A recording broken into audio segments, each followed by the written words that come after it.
یک قطعه شعر تقدیم هر چک دالگ دنیاست. هر نوری مال بی خسه و خمه، کل جور پروانه دالگ جور شمه.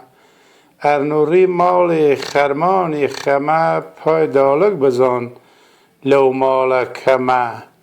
هر نوری مال صفای سرپوشه، دالگ لو مال سر تا پا گوشه. هر نوری کوکی و ناد شاقنی، دنگ دالگ کورپه لاونی. هر دل شکسته بوگ چوپینه، کار دالگ بی کبر و کینه. هر نوری مال جرخه آن جمع، کل جور پروانه دالگ جور شمع. دالگ ستون مال و دیوانه، مال بی دالگ سرد و ویرانه. مال بی دالگ جرسان سرده، و نسو کس نو ای رنج و درده. دالگ جور سرتیل سیاه مالانه، مال بی دالگ و وای ویرانه. دالگ هم کلام دالگ هم غلام، دالگ جانشین هم باغ هم برام. هر کسی دست دالگ ها دستی، و بان قله آرزوی رسی.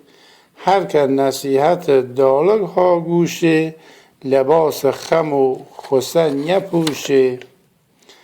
هر که پندیل دالگ ها گوشی، وینه سراوان سرچشمه جوشی.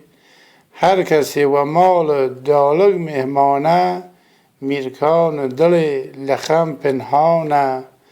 دایا تو درمان دل پرخمی، دایا جانشین یاران خمی. تو مشکل گشای کار مشکلی، هم مایه امید و هم دسته گلی. دایا و به تو ویرانم مالم، وینه کبوتر شکسته بالم. دایا و ناوقت نکی بی کسم، لموقع تنگی خود فریاد رسم.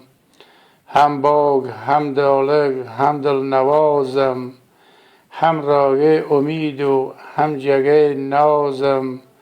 دایا و ناوقت نشکنی بالم، و خدا به تو ویرانم مالم.